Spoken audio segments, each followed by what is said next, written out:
하와 가인의 생각이 일치한다는 것을 하나님께서 알게 하셨냐가 아니라 그 성경에 보면 그들의 지향집이 동일함이 그대로 노출되죠. 자, 뭐 제 생각이라 하셔도 됩니다.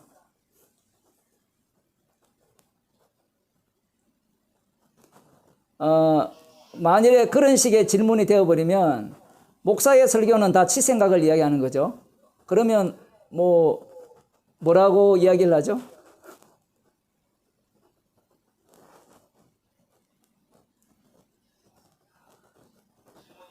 예.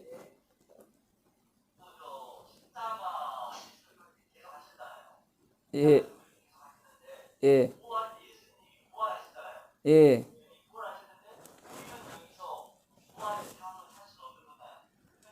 부활의 삶을 사는 모습이 날마다 죽는 모습입니다. 그 부활의 능력이 주가 되셨잖아요. 부활하신 주님이 주가 되셔서 성령을 보내주시면 그 부활의 능력이 이 땅에서는 어떤 식으로 활동하느냐 할 때는 십자가 사건으로 드러나게 돼 있어요. 그래서 이것을 세상이 감당치 못한다고 하거든요. 그런데 만일에 부활의 능력이 그런 식이 아니라 우리들이 생각하는 뭔가 잘 나가고 잘 되고 뭔가 이런 식 같으면 세상이 다 감당을 해요. 아, 그건 내가 원하는 거야. 이런 식으로 나오겠죠. 예.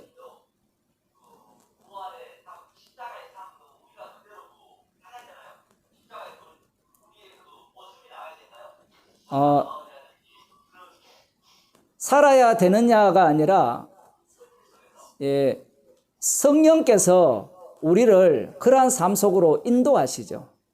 자, 이렇게 이야기하면 또 우리들은 해석하죠. 벌써 로망이 생긴 겁니다. 바울의 삶 자체가 우리의 삶이 되기를 로망하죠. 소망을 한단 말이에요. 이런 게 되게 어려워요. 주님은 이렇게 소망하고 해석하는 자를 왕창 무너뜨려 버립니다. 자기 백성은 결코 우리가 원하는 걸로 원하는 곳으로 데리고 가지 않아요. 왜냐하면 복음의 정의는 나의 꿈을 이루는 곳이 아니고 나의 소망이 이루어지는 곳이 아니에요. 이 악마성은 성경을 보면 뭔가 괜찮아 보이는 것을 다 따라하려고 하죠.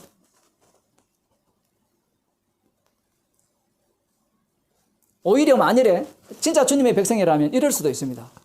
나는 진짜 바울처럼 복음 전하다가 죽고 싶습니다 하면 주님이 예를 드는 거예요.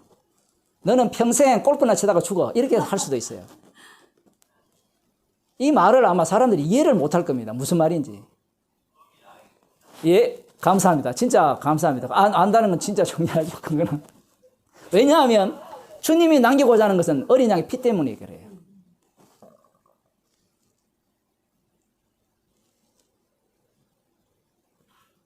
예, 또 질문하시기 바랍니다. 예.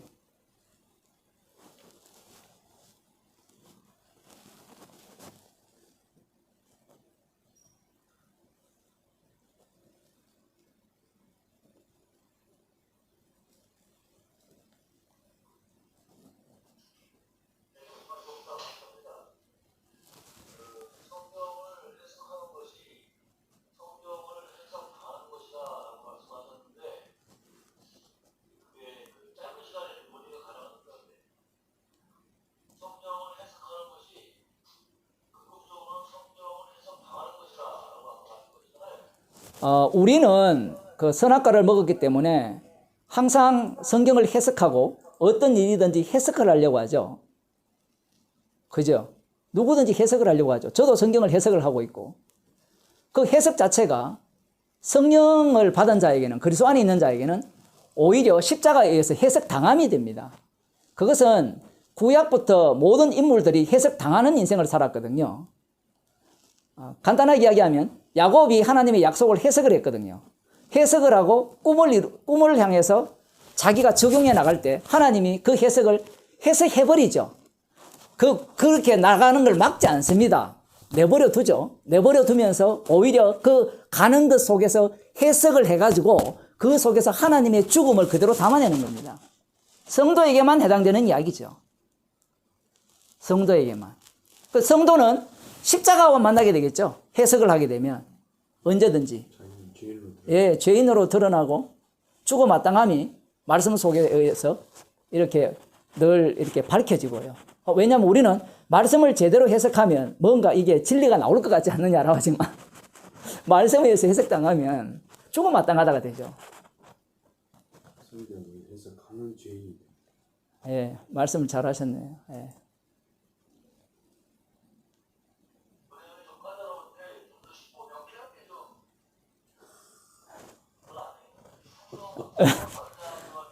왜냐하면요, 자, 해석하는 것은 쉬워요. 우리가 해석을 하니까.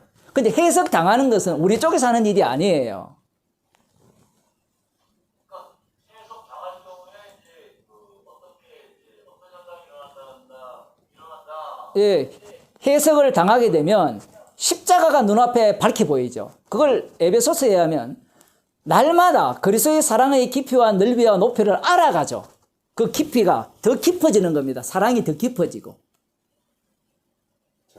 예, 만일에 해석 당하지 않고 해석을 하게 되면 그 사랑의 깊이가 없어져요. 왜? 해석해 내버렸기 때문에. 예, 지 잘났는데 무엇이 사랑의 깊이가 나오겠습니까? 그러면 거꾸로 그걸 측량해서 한다면 결과적으로 이제 십자가에 가까이 가고 내가 주님에 대한 사랑이 깊어지면 내가 해석을 당하고 있는 중이고 그렇죠. 내가 십자가에서 멀어지고 또 내가 이제 복음을 설명한다는 그런 식으로 가고 있으면 내가 해석을 하고 있는 거고 그런 식으로 생각을 해야 돼요. 뭐 나타나는 현상은 그런 겁니다. 나타나는 걸. 왜냐면 이게 뒤쪽으로 가는 게 조금 이제 좀 개념 전개도 될 것 같고 예, 설명을 해석을 하는데 궁극적으로 해석을 당한다 말씀하시니까 예, 그 아브라함이라든지 야곱을 보게 되면 조금 감은 잡히는데 예, 확실하게 막 이제 얘기하기가 좀 그렇지 않나 그런 그 부분이 예. 예, 그러면 제 창세기 설교를 좀 들어보시고요. 여기에서 제가 방금 아브라함을 예를 한번 들게요. 아브라함이 하나님의 약속을 받았잖아요, 먼저. 그 성도들도 출발점이요, 성령부터 오게 되어 있습니다. 구조가, 출발점 자체가. 나로부터 들어가는 게 없어요. 복음이 전파되더라도 믿게 하시는 분은 주님이기 때문에 미리 아신 자를 부르시게 되어 있거든요, 출발점 자체가. 자, 그런데 놀라운 것은 이 아브라함을 보게 되면 하나님이 약속을 주잖아요. 너로 큰 민족을 이루고 너가 복의 근원이 되게 하고 모든 열국이 너로 인하여서 복을 받을 것이고 네 자손이 하늘의 별과 같이 바다의 모래같이 많을 것이다라고 약속을 하셨잖아요. 자, 그러면 자, 이 약속을 아브라함이 받았을 때 어떻게 해석하느냐 이 얘기입니다. 해석을 할 거잖아요. 그 해석의 방식은 그 시대의 상을 그대로 반영할 뿐이에요. 아직까지 족장시대니까 큰 민족을 이루고 자식들이 많다라는 것은 강한 나라가 된다는 거거든요. 그리고 복의 근원이 된다는 것은 어느 나라보다 부유하게 산다는 개념을 아브라함이 갖고 있는 겁니다. 그래서 아브라함은 그것을 믿고 약속의 땅으로 들어간 거예요. 그걸 어떻게 알 수 있느냐라고 보게 되면 가나안 땅에 기근이 들잖아요. 기근이 드니까 애굽으로 쪼르르 내려가잖아요. 거기에서 아브라함이 갖고 있는 약속에 대한 이해가 다 밝혀지는 겁니다. 그런데 하나님이 해석은 어떤 식으로 해버립니까? 아브라함이 생각하니까 전혀 다르게 해석해버리죠. 애굽에 내려갔는데 아내를 속였죠. 아내를 속였는데 이 복의 근원이라는 자체가 자기로부터 나오지 않았습니다. 말씀이라는 것이, 약속이라는 것이 너를 축복하는 자에게 축복하고 너를 저주하는 자에게 저주한다는 것이 이 말씀이 그대로 적용되어서 그 애굽의 바로왕의 저주를 내려서 축복을 받고 돌아오게 해버리죠. 그럼 한번 경험했잖아요. 그러면 뭔가 깨달아야 되잖아요. 깨달을 게 없어요. 깨달아도 그때뿐입니다. 그때뿐인데 나중에 이제 어떤 식으로 하나님 일을 하시냐 할 때는 이삭을 바치라 하거든요.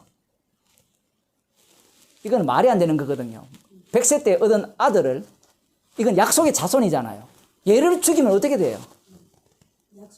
약속이 이루어지지 않죠. 그런데 아브라함은 바치죠.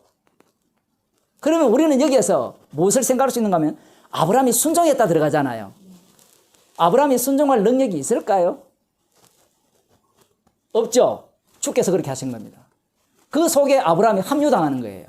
자, 약속이라는 것이 내가 기대하는 것과 전혀 다르게 어떻게 이루어집니까? 죽은 자를 살려서 그 죽은 자에 합류시켜서 약속의 자손들을 만들어내시고 강대한 나라를 만든다는 것을 거기에서 보여주는 거예요. 자기가 갖고 있는 모든 해석들이 완전히 무너져 버립니다. 제가 좀 깊이 있게 들어가서 해석을 해버렸지만 지금 아브라함은 이미 우리가 성령을 받은 입장에서 해석하기 때문에 이 해석이 다 가능한 겁니다. 아브라함만 그런 것이 아니라 이삭도 마찬가지죠.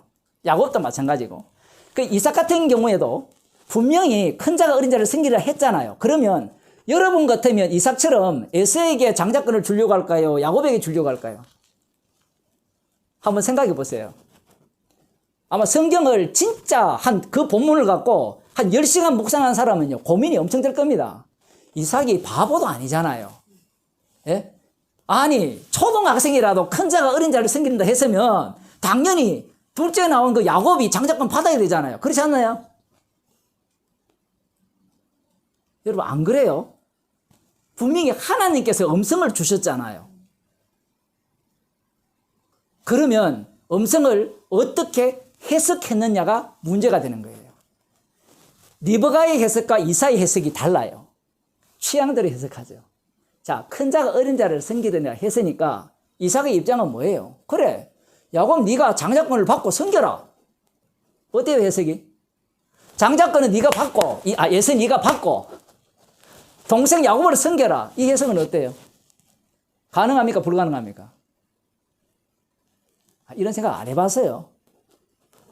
아니, 이삭이 바보가 아니잖아요. 분명히 큰 자, 어린 자를 섬길 것이라 했잖아요. 그러면 우리가 아는 논리로는 야곱이 장자권을 받아야 되고 에서가 그 차자권을 받아야 되잖아요. 장자권을 뺏겨야 되잖아요. 그런데 이삭은 왜 그렇게 안 했느냐 얘기입니다. 해석에 대한 문제예요. 해석이 나로부터 들어가기 시작하면요, 어떠한 말씀을 주시더라도 나로부터 해석밖에 안 돼요. 리브가도 마찬가지예요. 지로부터 출발했어요. 그러니까 다 잃어버리잖아요. 야곱을 잃어버린다니까요, 리브가 자체가. 역시 이삭을 죽이듯이 야곱도 잃어버리죠. 이제 조금 이해가 되셨나요? 예, 조금 하나 더 이야기할게요. 그러면 그 야곱을 보게 되면 야곱이 하나님의 약속에 큰 자가 어린 자를 섬길 것이라는 것을 해석을 했잖아요. 그건 우리 목사님들이 다 아시다시피 제대로 된 해석이잖아요. 그죠? 제대로 된 해석인데 문제가 뭔가 하면 그게 제대로 되었느냐는 겁니다. 거기에는 무엇이 빠졌어요? 자기의 죽음이 빠졌죠. 야곱의 죽음이 빠졌어요. 근데 그 속에, 약속 속에 죽음이 담겨 있을 줄 꿈에도 생각 못 했죠. 그럼 우린 손들고 이삭이 죽었지 않습니까? 죽고 다시 살림을 받았지 않습니까? 그러면 야곱이 만일에 약속을 받으려면 야곱도 죽어야 하지 않습니까? 우리야 믿음이 좋으니까 그런 생각할 수 있지만 야곱은 그런 생각 못 해요. 인간은요, 배운 것을 갖고 자기한테 적용을 못 해요. 이게 무슨 이야기인가? 말씀은요, 내가 적용을 못하게 되어 있어요. 왜냐하면 말씀은 말씀하신 분이 이루기 때문에 그래요. 만일에 그 말씀을 내가 적용해내면 그 말씀은 말씀으로서의 능력이 사라지는 겁니다. 똑같이 일을 하더라도, 그죠? 그것은 주님의 일이냐 사람의 일이냐 갈라져요. 아나니아 삽비라가 재산의 절반을 했잖아요. 우리가 만일에 그 본문에 나오는 내용이 없다면 아나니아 삽비라를 칭찬할까요? 그 사람을 욕할까요? 당연히 칭찬하죠. 여러분 교인 중에 재산 절반 바쳤다. 밭을 팔았는데, 아파트 한 채 팔았는데 절반을 바쳤다. 그러면 그 사람을 칭찬할까요? 믿음 좋다고 하겠죠, 당연히. 근데 우리는 답을 아니까 그건 나쁜 사람이에요. 그런데 그걸 싹 빼버리면 분간이 안 가죠. 사람이 한 일과 성령이 한 일이 분간이 안 가죠. 그러면 그것이 어떻게 나눠지느냐 할 때는 십자가 복음을 전파하게 되면 자기로부터 출발한 자들은 왜 나를 무시해가 튀어나오고, 주님께로 출발한 자는 그건 내가 한 일이 아니에요. 그 바나바처럼 주께서 하셨습니다. 그건 뭐 난 무익한 종입니다. 이렇게 나오는 거예요. 그래서 목사가 십자가 복음을 계속 전해야 되는 이유는 인간의 인내심은 한계가 있거든요. 그래서 십자가 피를 끝까지 전해버리면 더러워서 안 들어요. 나 그거 한다! 이러면서 나가버리거든요. 정말 십자가로 말미암아 주어졌다면 감사가 나겠죠. 그래서 야곱이 하나님이 약속을 주었잖아요. 큰 자가 어린 자를 섬길 것이라. 누가 봐도 야곱의 생각이 맞는데 지가 해석을 하잖아요. 해석을 해서 자기가 계획대로 다 했어요. 자, 계획대로 다 했는데 그것이 나중에는 바단 아람에서 돌아와서 많은 재산을 거부가 되어서 돌아왔는데 하나님께서 야곱 강가에서 어떤 일을 펼칩니까? 하나님이 천사가 나타나니까 야곱이 하나님과 천사와도 이기려고 하죠. 이건 어떤 의미를 갖는가 하면 야곱이 지금까지 싸움은 하나님과의 싸움이었다는 겁니다. 그러면 그 야곱의 해석이 이 하나님과의 싸움에서 환도별, 이 뭐 어떤 사람은 생식기라 하거든요. 어쨌든 이것이 완전히 위골되고 난 뒤에는 그 육체 의지 자체가 날아가 버리죠. 지금까지 힘을 의지했거든요. 약탈자니까. 약탈자는 힘이 있어야 되고 머리를 잘 돌려야 되는데 나중에 뒤에 보면 어리버리합니다. 그 딸디나 사건도 보면 어리버리해요. 정신 없어요. 그냥. 그게 일부러 그런 게 아니고요. 그 약속 때문에 그렇습니다. 자, 그래서 이 야곱은 자기가 죽고, 야곱이 죽고, 그 축복이라는 개념이 완전히 바뀌어버리죠. 축복해 달라고 하거든요. 지금까지 자기는 장조건을 받았으니까 많은 재물을 갖고 거부가 되었으니까 축복을 받았다고 생각하잖아요. 그런데 어떻습니까? 얻어 터지죠. 그러니까 축복이 이게 아니구나. 축복은 뭐예요? 자기의 죽음으로 하나님의 싸움을 싸우는 자. 그게 이스라엘이 되거든요. 자기의 죽음을 갖고 하나님의 전쟁을 하는 자가 이스라엘이 됩니다. 자, 지금까지 하나님을 해석했던 그 해석이 이 하나님이 나타나셔서 이스라엘을, 그 야곱을 완전히 재해석해버리죠. 그러면 태어나기 뱃속에 있을 때부터 이스라엘을 갖고 재해석에 들어가시면 돼요. 그러면 야곱이 한 모든 일들이 뭐가 되어버립니까? 박수칠 일이 돼요. 축복의 일이 돼요. 아, 이게 되게 어렵죠. 엉터리 해석이었는데 주님에 의해서 그가 야곱이 이스라엘로 바뀌니까 그 내용 자체가 전부 다 축복으로 바뀌어 버린 겁니다.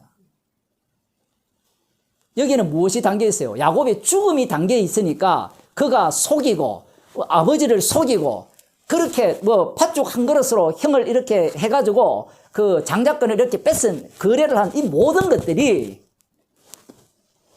죽음을 담고 있는 것이 되어버려요.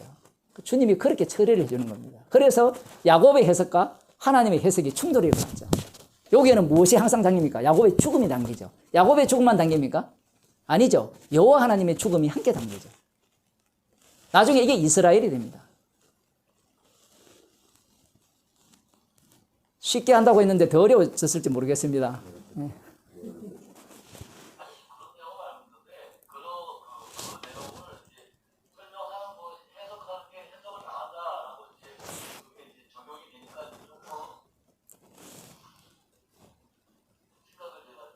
예.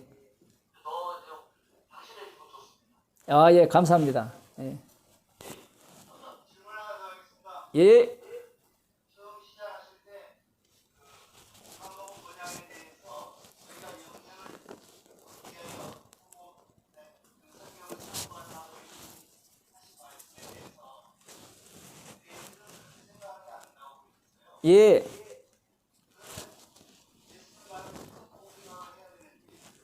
아, 예. 그 부분을 조금 더 잘 들으시려면 제가 오전에 강의한 거 지금 유튜브에 올려놨으니까 그 27강을 들어보시면 되겠고요. 지금 질문을 하셨으니까 제가 답변을 드릴게요. 무슨 얘기인가 하면요.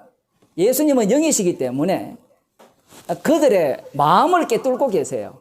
그 자기들은 지금 자기들이 뭘 추구하는지도 몰라요. 인간이 어떤 일을 행할 때 자기가 무엇을, 소리 조금만 커주세요. 녹화를 하기 때문에. 그 자기가 뭔가를 행할 때 무엇을 목적으로 하고 있는지 몰라요. 마귀가 뒤에서 밀어붙이거든요. 밀어붙이는데 지금 자기들은 순수해요. 하나님의 이름을 위해서, 여호와의 이름을 위해서. 우리는 오직 여호와를 위해서 부름을 받았거든요. 그게 이사야 43장에 나오잖아요. 너가 나를 위하여 창조했다라고 하잖아요. 그 여호와의 이름을 위하여 너를 구원했다라고 하고 모든 일이 여호와의 이름을 위함이 출애굽 때 그들이 원망할 때부터 다 드러나잖아요. 여호와의 이름을 위함이라는 것은. 그러면 그들이 자기 구원 달랑 챙기려고 성경을 연구하고 말씀대로 사느냐라고 할 때는 그렇지 않다는 겁니다. 그렇지 않은데 그들은 하나님의 영광을 위해서 말씀대로 사는데 예수님의 해석은 뭐냐? 네 속에 마귀가 있다는 겁니다. 그 마귀는 뭘 추구하느냐 할 때는 선악과를 먹었잖아요. 선악과를 먹었기 때문에 뭘 추구하죠? 하나님이 정령 네가 죽으리라 했잖아요. 죽으리라 했으니까 인간은 그 죽으리와 정면으로 대처가 한번 붙는 거예요. 그럼 마귀가 붙잖아요. 인간 지는 몰라요. 그래서 인간은 뭘 추구하느냐? 궁극적으로는 영생을 추구하는 겁니다.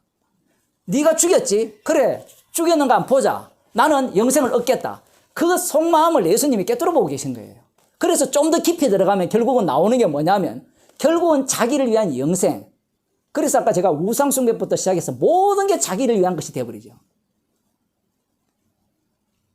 그래서 아까도 뭐 제가 많은 그런 얘기하지만 바리새인과 서기관들의 성경 해석법을 제대로 파악 못하면요, 이 사복음서 해석이 안 돼요. 왜냐하면 왜 해석이 안 되는가 하면 그냥 해석해버리면 누구 수준인가 하면 유대교 수준밖에 안 돼요. 그렇게 예수님의 말씀이 이해가 안 되는 겁니다. 여러분들이 창세기부터 말라기까지 읽어보면요, 이들이 영생을 얻기 위해서 성경을 연구했다. 이게 이해가 안 돼요. 창세기부터 말라기까지 읽어보면 하나님께서 자기를 위하여 이스라엘 아브라함을 불렀잖아요. 자기 이름을 위하여. 자기 이름을 위하여 불렀잖아요. 그래서 불러서 율법을 주셨단 말입니다. 안 지켜서 당했으니까 지켜야 우리가 축복을 얻는 거예요. 그것이야말로 누구를 위함이에요? 하나님의 이름을 위함이에요. 여호와의 이름을 위함이에요. 근데 그 모습을 지금 이들이 보여주고 있는데 문제는 그것이야말로 우상숭배라는 겁니다. 우상숭배. 제가 요한복음 쓴 책에 그게 나오거든요. 여호와가 왜 우상이냐, 그 얘기를 지금 요한복음 전체에서 펼쳐내고 있거든요. 요한복음을 제대로 읽으면 여호와가 우상입니다. 오전에 제가 그런 얘기했죠. 구약을 해석을 하는데 구약을 해석하면 사람들이 어떻게 결론 나오는가 할 때는 여호와를 섬기자라고 결론이 나와요.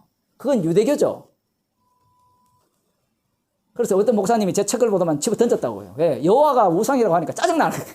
뭐 저런 악마 같은 소리를 하고 앉았나 이렇게 얘기하는데 그러한 어떤 내막들이 이 사복음서에 다 담겨 있는 겁니다. 담겨 있고요. 그리고 예수님의 말씀은요, 영의 말씀이기 때문에 육이 이 말씀을 들었을 때는 육이 갖고 있는 레벨이 있죠. 니고데모 수준에서 이 말씀을 먼저 볼 필요가 있습니다. 달리 표현하면요, 영의 사람은 영의 안목과 육의 안목을 동시에 갖고 있는 거예요. 그 육의 안목이 어떤 안목을 갖고 있는가를 꿰뚫고 있는 겁니다. 그 꿰뚫고 있는 게 방금 제가 말씀드린 그런 내용이에요. 결국은 예수를 믿는 것도 이 말씀을 통해서 예수님께로 가면 영생이 있구나라고 해서 받아들여서 예수께로 가면요, 그건 육입니다. 육. 그런 자들에게는 십자가 자랑이 안 나와요. 뭐가 나오는 겁니다. 나 예수 믿고 구원 받았다가 나오죠. 그런데 이 말씀이 영이 되어버리면 예수님이 인자가 달려야 한다 했잖아요. 앞부분에 요한복음 3장에 보면 모세가 광야에서 뱀을 든 것 같이 인자가 광야에서 인자가 들려야 하리라죠. 십자가에 달려 죽으시고 부활하셔서 주가 되시죠. 그럼 성령을 주님이 친히 보내주시죠. 보내주시게 되면 심판주가 따로 계신 분이 드러나죠. 그 심판주가 행세하신 결과물이 누군가 하면 이 땅에 있는 성도들과 성도 아닌 자들이에요. 그들은 어떻게 반응하느냐 할 때는 십자가 복음을 전가할 때 반응을 합니다. 현상이 드러나는 거예요. 옛날에 제가 이걸 아주 인상 깊게 들었어요. 지뢰 탐지기가 있다면 그 지뢰가 다 묻혀있는지 모르잖아요. 그렇게 쭉 돌아다니면 있는 것만 반응하듯이 복음 전파가 꼭 그런 현상이에요. 새롭게 만드는 지뢰가 아니고 이미 만들어진 지뢰가 이 정인을 통하여서, 이 정인의 특징은 십자가 사건을 반복하거든요. 이 정인을 통하여서 자기 백성을 구출하는 그 십자가 사건을 그대로 재현해냅니다. 이 땅에서. 재현해낸다고 했을 때는 성도가 구원한다는 얘기가 아니라 주님의 십자가의 능력이 그를 구원함을 그대로 정인으로 사용해서 자기 백성을 불러내는 거죠. 질문에 대해서 제가 너무 많이 나갔는데, 그래서, 예수님의 말씀이 틀린 정도가 아니고, 안 틀린 게 아니라, 그들이 모르는 바까지도 예수님이 다 말씀해버린 거예요. 너는, 왜냐면 저 아비가 막인지 모르잖아요, 지금. 뒷부분에 나오고 너희 아비는 막이라 하거든요. 막인지 모르잖아요. 그러니까 지금 예수님이 이 말씀을 해도 상대는 못 알아들어요. 그러면 누구만 이 말을 알아듣냐 할 때는 나중에 성령 받은 성도들만 알아들어요. 예수님의 말씀이 틀린 게 아닙니다. 당연히 안 틀렸죠. 예수님의 말씀은 심판의 말씀이에요. 심판의 말씀.